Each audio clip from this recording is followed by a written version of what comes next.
paz do Senhor, amados e amadas irmãos, é com muita alegria que estou aqui mais uma vez compartilhando com você aquilo que o Senhor tem colocado em meu coração, amém?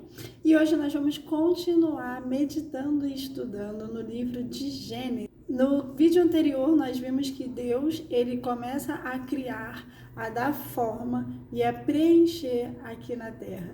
Vimos que quando Deus chega aqui, a terra ela é sem forma e vazia. E ali Deus começa a sua criação, começa ali, melhorando, aprimorando, dando forma e vida àquilo que estava escuro e vazio. E ainda no capítulo 1, no verso 26, nós vamos ver que Deus agora ele vai começar a criar o homem, começar a criar a nós seres humanos. Amém? Sem mais delongas, vamos lá. Gênesis capítulo 1, versículo 26 e 27, que diz: E disse Deus: façamos o homem à nossa imagem, conforme a nossa semelhança, e domine sobre os peixes do mar, e sobre as aves dos céus, e sobre o gado, e sobre toda a terra, e sobre todo réptil que se move sobre a terra. E criou Deus o homem à sua imagem. A imagem de Deus o criou, macho e fêmea os criou. Amém?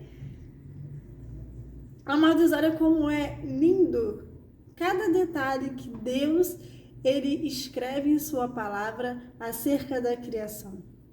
Deus ele vai dizer que ele cria ali o homem à sua imagem e semelhança. E algo bem interessante também ainda no início do versículo é que nós vamos encontrar o verbo de fazer no plural. Deus diz: façamos. O que isso significa? Isso significa que Deus ele está junto com a sua trindade, ou seja, Deus Pai, Filho e Espírito Santo, criando a humanidade. Esta é uma das maiores comprovações de que Jesus e o Espírito Santo já habitavam junto com Deus desde o início de sua criação. E ali ele completa dizendo: façamos o homem à nossa imagem e a nossa semelhança. Deus não nos criou para sermos qualquer um, Deus não nos criou de qualquer maneira. Ele faz questão de nos criar a sua imagem e semelhança. Mas as adversidades da vida, as lutas, elas por serem tão constantes, acabam fazendo com que nós mesmos nos inferiorizamos, nos esquecemos da potência que nós somos nas mãos de Deus, de nos esquecermos de que somos criados pelo Deus Pai, Deus Todo-Poderoso, que não só nos criou, mas nos criou com o poder de ser imagem e semelhança dele, nos criou com o poder de vencer todas as dificuldades. O próprio Jesus diz: no mundo tereis aflições, mas tende bom ânimo, pois eu venci o mundo. E aqui ainda no criação, Deus vai afirmar: façamos o homem à nossa imagem e semelhança. Ou seja, quando Jesus diz: eu venci o mundo, ele está dizendo: vocês são a minha imagem e semelhança, vocês também podem vencer. Não há dificuldade, não há barreiras que possam parar a minha criatura, porque vocês são minha imagem e minha semelhança. Porque todo o poder que eu tenho, eu, o Senhor, vos dou, desde que vocês andem debaixo da minha obediência e debaixo da minha palavra. Olha como é lindo e rico cada detalhe. Se nós começarmos a meditar em toda a Bíblia, nós vamos somente ver como Deus é maravilhoso, grandioso e como é grande o amor dele por nós. Deus ele não nos criou para que sejamos manipulados. Ele nos criou para que possamos, no melhor de um significado da palavra, manipular, influenciar. Essa seria a melhor palavra. Deus não nos criou para que vivemos por aí sendo manipulado pelas pessoas ou por outras coisas, não. Mas que nós, com toda a sabedoria divina, possamos influenciar as pessoas, possamos influenciar aqueles que estão à nossa volta e até mesmo a influenciar situações que estão à nossa volta no dia a dia, mas com toda a sabedoria divina. Ele também não nos criou para que vivemos receosos, com medo, aflito. E nesses únicos 2 versículos ele afirma com toda veemência isso. ele vai dizer, logo após ele dizer que somos criados à sua imagem e semelhança, ele vai dizer, e que domine sobre os peixes do mar, sobre as aves do céu, sobre o gado e sobre toda a terra e todo réptil que se mova sobre a terra. Deus nos criou para dominar a terra e viver o melhor dela, porque tudo o que há aqui de bom, Deus criou, e criou para quem? Criou para nós, para seus filhos, para suas criaturas. Só que quando nós desviamos a nossa atenção nas coisas de Deus, na grandiosidade de Deus, nós não conseguimos focar o poder em que nós temos, a potência em que nós somos nas mãos de Deus, e deixamos com que essas coisas venham a nos diminuir, venham a nos enfraquecer, venham até mesmo a nos dominar, nos manipular, quando deveria ser de fato ao contrário. Vou ler também aqui o versículo 26, numas outras duas versões, para que possamos ver assim. Ele afirma que somos sua imagem e semelhança. Na versão NVI, versículo 26 vai dizer, então disse Deus, façamos o homem à nossa imagem conforme a nossa semelhança. Domine ele sobre os peixes do mar, sobre as aves do céu, sobre os animais grandes de toda a terra e sobre todos os pequenos animais que se movem rente ao chão. Independente do tamanho dos animais, ou trazendo para a nossa situação do dia a dia, independente do tamanho do problema que você enfrente, que nós venhamos dominar, que nós venhamos ter sabedoria para lidar, para vencer. O fato de sermos criados à imagem e semelhança de Deus não significa que não vamos enfrentar dificuldades, mas significa que teremos sabedoria para atravessar cada uma delas, aleluia, para sermos mais do que vencedores, que foi para isso que Ele nos criou.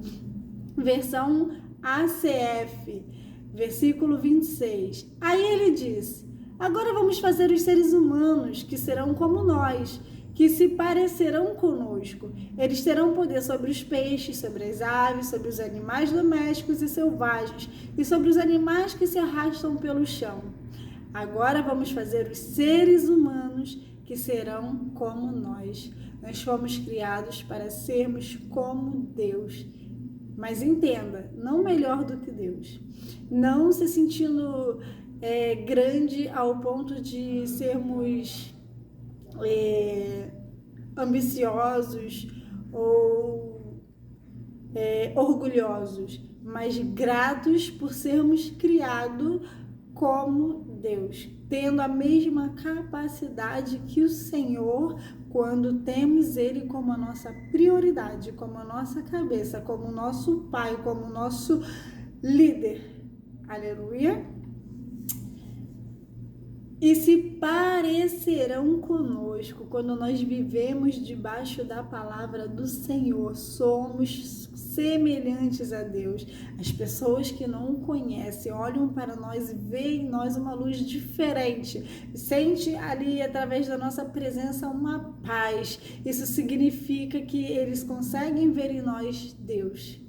A Bíblia vai falar que Moisés, depois de passar ali dias falando com Deus no monte, quando ele desce, ele tem um brilho diferente. As pessoas conseguem ver Moisés refletindo de forma diferente. Moisés, naquele momento, ele está parecidíssimo com Deus, que foi para isso que ele nos chamou, nos criou, aleluia. Deus não nos criou para nos prostrarmos diante das dificuldades. Ele sabia que sim, nós iríamos passar por muitas adversidades e dificuldades aqui na terra, mas ele nos cria semelhante a ele para que sejamos capacitados debaixo da sabedoria dele para atravessar cada dificuldade.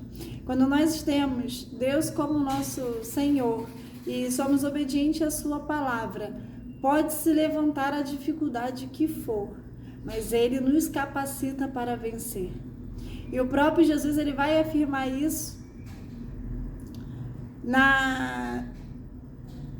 e mais para frente, o próprio Jesus irá nos afirmar essa certeza, enfatizando que podemos operar milagres maiores do que ele operou. Imagina o próprio Jesus dizer, olha, vocês em meu nome, se pedirem meu nome, vocês vão poder operar sinais maiores do que eu operei. Sendo que quando nós vamos ler a Bíblia, nós vamos ler ali tudo que Jesus operou aqui na terra, nós vamos ver que ele ressuscitou mortos, curou doença, andou sobre o mar. Diversas maravilhas e sinais Jesus operou. E agora ele diz, você pode operar não só esses sinais, como sinais ainda maiores do que estes, se me amares de todo o teu coração, pedires o meu nome e viver debaixo da obediência da minha palavra. João 14, versículo 12. Na verdade vos digo que aquele que crê em mim também fará as obras que eu faço, e as farás maiores do que estais, porque eu vou para o meu Pai. E tudo quando pedires em meu nome eu o farei, para que o Pai seja glorificado no Filho. Se pedires alguma coisa em meu nome, eu o farei. Se me amardes, guardareis os meus mandamentos. Olha ele afirmando aqui, ó. Se creres em mim, mas não para por aí, a gente não precisa apenas, a gente não tem apenas que, eu creio em Jesus, então eu vou operar milagres. Não, se creis em mim, se pedires alguma coisa em meu nome, reconhecendo que podemos sim fazer milagres e sinais iguais ou até mesmo maiores do que Jesus, mas no nome de Jesus e não no nosso nome, não no nosso próprio poder. Nós somos Deus, sem Deus não somos absolutamente nada. E se me amardes, guardareis o meu mandamento. Não é possível amarmos a Jesus e não guardar o mandamento dele. Aleluia. Ou seja, somos feitos semelhança do Senhor. Tudo que pedimos em nome dele, crendo nele, vamos alcançar, vamos receber e ainda vamos operar sinais maiores do que ele mesmo operou. E talvez nesse momento você esteja dizendo, mas então por que a gente não vê isso acontecendo? Por que às vezes bate uma doença sobre a minha vida ou alguém próximo e eu não consigo curar, e eu não consigo ser curada? Talvez porque você até crê em Jesus, ama, você vive debaixo dos mandamentos dele, você guarda, mas você tem deixado que o medo abale a sua fé. Ou talvez a sua fé é grande, você crê em Jesus, mas não está exatamente conforme deveria estar guardando o mandamento dele. Aleluia. Que neste dia nós possamos meditar nesta palavra, que nós possamos meditar nos mandamentos do Senhor e na potência em que nós somos nas mãos dele. Que nós possamos ter a certeza que se tivermos Jesus como nosso foco, se o amarmos e cremos, nós podemos viver grandes coisas aqui na terra. Coisas maravilhosas e surpreendentes. Amém? E essa foi a palavra que o Senhor colocou em meu coração. Que o Espírito Santo de Deus possa ministrar melhor ao seu coração. E se você ainda não é inscrito neste canal, caiu aqui de paraquedas, seja muito bem-vindo. Corre lá, se inscreve, ativa o sininho para que juntos possamos continuar crescendo na graça e no conhecimento. E se você já é inscrito, não se esqueça, você também é missionário da palavra do Senhor. Compartilha com dois para que mais almas sejam edificadas e bye bye!